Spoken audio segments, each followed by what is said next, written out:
When an INFJ feels crossed, betrayed, or unfairly treated, their response is rarely straightforward. Unlike people that lean toward open confrontation, INFJs often rely on subtler, more strategic, and deeply psychological methods. Their intelligence, empathy, and ability to read between the lines give them an uncanny edge when it comes to dealing with those who underestimate them. They are not typically vengeful for the sake of being cruel, but when provoked, they can unleash a kind of mental chess game that leaves others bewildered. One of the most fascinating ways INFJs confuse those who cross them is through silence. They can withdraw completely, offering no verbal reaction, no visible anger, and no acknowledgement of the offense. For most people, silence is unsettling, but an INFJ's silence is strategic. It forces the offender to sit alone with their own conscience, replaying events, questioning themselves, and wondering what the INFJ truly thinks. This absence of reaction creates a vacuum of uncertainty, and the other person often becomes more tormented by what is not said than what could have been shouted in anger. Another way is through their ability to speak in riddles, metaphors, and half-revealed truths. Instead of direct accusations, they might leave cryptic comments that make the other person stop and think deeply. Their words are rarely careless. Every phrase carries weight and implication, and it often hits harder days or weeks later when the offender fully realizes what was meant. This kind of indirect communication allows the INFJ to remain poised while subtly turning the situation into a psychological maze for the other party. The offender may find themselves dissecting every word, tone, or look, trying to grasp the full meaning, only to become more entangled in confusion. If you want to truly understand yourself and unlock your full potential as an INFJ, check out the INFJ Playbook today. The link is in the description of this video. Then there's the INFJ's ability for mirroring. When crossed, they may reflect back the energy or behaviors of the other person in such a precise, understated way that it's almost eerie. The individual suddenly sees a reflection of their own flaws, manipulation, or cruelty, but reframed in a way that makes it undeniable. This mirroring isn't done to mock, but rather to expose truths the offender tries to ignore. The subtlety of it leaves the other person unsettled, because it feels less like confrontation and more like having their inner world laid bare for them to witness. INFJs are also known for their deep knowledge of people. If someone crosses them, they know exactly which levers to pull to keep the offender second-guessing themselves. They can ask questions that sound innocent on the surface, but which plant seeds of doubt, guilt, or paranoia. An offhand comment about timing, intentions, or unspoken motives can linger in someone's mind, gnawing away at them long after the conversation is over. This subtle redirection makes the other person unsure of their own position, while the INFJ remains calm and composed, as though they never intended harm. At times, INFJs may confuse people who cross them through kindness. It's not the typical kindness rooted in forgiveness, but rather a carefully measured form that throws the other person off balance. Instead of reacting with anger, they might extend warmth, politeness, or unexpected generosity. This confuses someone who expects retaliation, because instead of a predictable counterattack, they receive grace. The offender is left unsure whether the INFJ has genuinely let the matter go, or whether this politeness is a cover for something deeper. The lack of clarity keeps them in a state of unease, questioning what will come next. Another powerful tactic they use is their ability to disappear from someone's life without warning or explanation. The infamous INFJ door slam is not always loud or dramatic. It can be a quiet withdrawal, so clean and absolute that the other person doesn't even realize it's happening until the absence becomes undeniable. One day, they may wake up to find the INFJ no longer engages, no longer shares, no longer provides the emotional support they had taken for granted. The sheer abruptness of this disconnection leaves the offender confused, scrambling to understand what happened, often replaying past interactions in search of answers.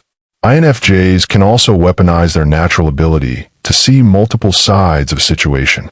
In conflict, they may highlight contradictions in the other person's behavior with surgical precision, calmly pointing out inconsistencies that the offender didn't even realize were visible. They can dismantle arguments without raising their voice, often with a simple observation that cuts deeper than a heated insult ever could. Their ability to expose hypocrisy while maintaining an air of detachment confuses the offender, who is left without stable ground to stand on. INFJs also use selective disclosure. They have a remarkable gift for holding back information, only revealing bits and pieces at the right moment. When they feel betrayed, they might let slip just enough knowledge to show the offender they know more than they're supposed to. This subtle unveiling creates a sense of unease, because the other person suddenly realizes the INFJ has been observing and gathering insights all along. The offender is left wondering how much more the INFJ knows, and whether their secrets are as safe as they once thought. The mystery becomes a weapon, keeping the other person constantly guessing. INFJs normally are consistent, reliable, and easy to read, but when crossed, they may deliberately act out of character. Instead of responding with their usual empathy or calm, they might go cold, detached, or even oddly cheerful in the face of conflict. This unpredictability rattles people who rely on patterns to maintain control. By breaking their own expected rhythm, INFJs create confusion, because the offender no longer knows which version of the INFJ they're dealing with or how to anticipate their next move. Another tactic lies in their ability to play the long game. INFJs have extraordinary patience when it comes to watching things unfold. They don't always retaliate immediately. Instead, they let time do much of the work.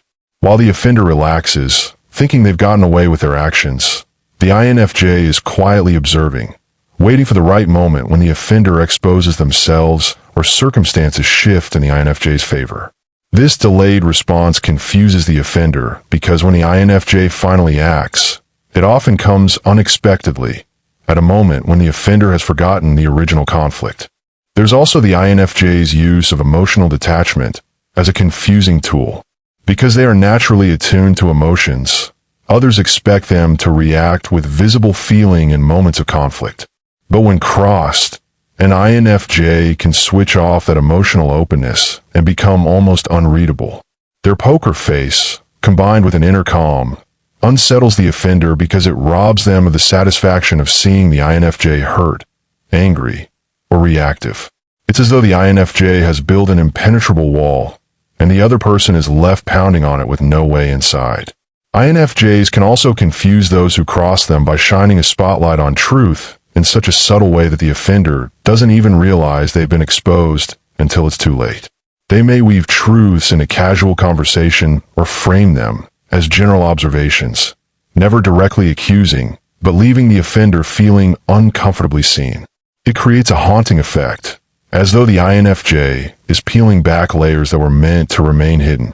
The offender can't decide whether the INFJ is being deliberate or whether it's simply coincidence, but either way, they feel vulnerable and off balance. INFJs can also weaponize praise and critique through intermediaries. Instead of confronting someone directly, they'll seed opinions through friends, colleagues, or mentors, small comments that reframe the offender's behavior in less flattering light. Because the feedback appears to come from multiple angles, the offender feels surrounded by consensus rather than singled out, which is far more disorienting. This is not about gossip for its own sake. It's a deliberate repositioning that shifts how others view the offender's actions without the INFJ ever needing to be the frontline accuser. They can also use hypothetical scenarios and parables to plant doubt. INFJs are storytellers. They'll recount stories, true or fictional, that mirror the offender's choices, presented as, "I once heard," or "there was this case." The listener's mind does the rest, mapping the parable to their reality and making the inference themselves. That internal realization, coming from within, is far more unsettling than being told directly. The offender becomes haunted by the parallel, replaying their actions as if someone else's moral fable suddenly applied to them. Control vulnerability is another tool in their toolkit. At a time when the offender expects fury, an INFJ may reveal a small personal hurt, carefully limited, emotionally resonant, and framed in a way that highlights the offender's breach. This brief, sincere exposure forces the other person to confront the human cost of their behavior without feeling publicly shamed. It works like a mirror held up in private. The offender feels guilt and confusion because the response was intimate rather than performative, and they rarely know how to respond to vulnerability that doesn't beg for drama. INFJs also excel at reframing the narrative, so the ethical context changes. They'll shift a quarrel from a petty spat to a moral question, broaden the frame to include principles that the offender respects, or highlight consequences that the offender cares about, career prospects, family perceptions, social standing. By elevating the debate to values the offender cannot easily dismiss, the INFJ makes the transgression appear larger and more consequential, and the offender finds themselves scrambling to justify not only their action, but the values they claim to hold. INFJs might also begin to gather allies. Cultivating allies is often done with such subtlety that it feels like coincidence. INFJs are master connectors. They'll invest in relationships, and then let those social investments ripple out. When it matters, supportive people will instinctively defend the INFJ's character or recount patterns of behavior that discredit the offender's narrative. Because the support appears organic, rooted in real relationships rather than engineered retaliation, the offender can't easily label it as contrived, and the pressure from a widening circle can be suffocating. Humor and satire is another approach INFJs use. INFJs can undercut an opponent's seriousness by making a self-deprecating joke that contains an edge aimed at the wrongdoing. Humor disarms, but it also leaves an aftertaste. People laugh in the moment, then later mull over the truth inside the joke. The offender experiences the sting of being reduced to a punchline without the satisfaction of direct confrontation, and that lingering embarrassment can be more effective than rage. Another genius method lies in INFJ's ability to employ layered meaning in their communication. They may craft statements that operate on multiple levels at once. What's said on the surface seems simple and polite, but underneath, there's a pointed subtext only the offender truly catches. To everyone else, the INFJ's words appear innocent, but the target feels exposed. This private sting, masked by public courtesy, leaves the offender with no avenue to call it out without looking paranoid or defensive. They can also sow confusion through absence of closure. INFJs, when crossed, may deliberately leave questions unanswered, tasks unfinished, or conclusions hanging in midair. Instead of giving a definitive response, they'll let silence or ambiguity linger, forcing the offender into a state of unresolved tension. Human beings crave resolution, but INFJs withhold it strategically, knowing that uncertainty is often more destabilizing than open conflict. They sometimes weaponize their withdrawal of validation. Many people thrive on the warmth, attention, and affirmation that INFJs naturally give. When crossed, the INFJ can switch that off entirely, treating the offender with a cool neutrality that feels like a void. The sudden loss of that deep emotional nourishment is jarring, and the offender begins to question what they did, why things changed, and whether they'll ever regain that closeness. It's a confusion born not from action, but from the sudden absence of what once felt secure. Another method is to challenge time itself. INFJs may revisit old conversations or long-forgotten incidents with startling clarity, bringing up details that others barely remember. The offender is caught off guard, realizing the INFJ has been tracking patterns and storing data far longer than they ever imagined. This backward reach into the past destabilizes the offender's sense of narrative control, making them question just how much of their history has been quietly recorded in the INFJ's mind. There is also the tactic of polite contradiction. INFJs might gently but firmly correct the offender in public, cloaking the correction in civility. On the surface, it looks like a simple clarification, but underneath it reveals a flaw in the offender's story or argument. Because the INFJ delivers it with a steady voice and a calm presence, the offender can't easily lash out without appearing irrational, and they're left reeling at how easily their stance was dismantled in plain view.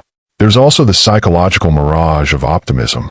INFJs, when crossed, might suddenly adopt an almost exaggerated positivity, talking about growth, hope, or brighter futures in a way that feels dissonant to the offender. This sunny front, when paired with the offender's awareness of the unresolved tension, creates a surreal sense of unease. The offender wonders if the INFJ has truly moved on, or if this cheerfulness is a deliberate mask concealing something deeper. What makes these strategies so effective is the INFJ's gift for manipulating layers of meaning, timing, and perception. They rarely fight in a straight line. Instead, they move sideways, diagonally, or in spirals, leaving the offender dizzy. Where others might rely on brute force of argument, INFJs use subtle psychological tactics that unsettle the mind more deeply than any loud confrontation ever will. If you want to truly understand yourself and unlock your full potential as an INFJ, check out the INFJ playbook today. The link is in the description of this video.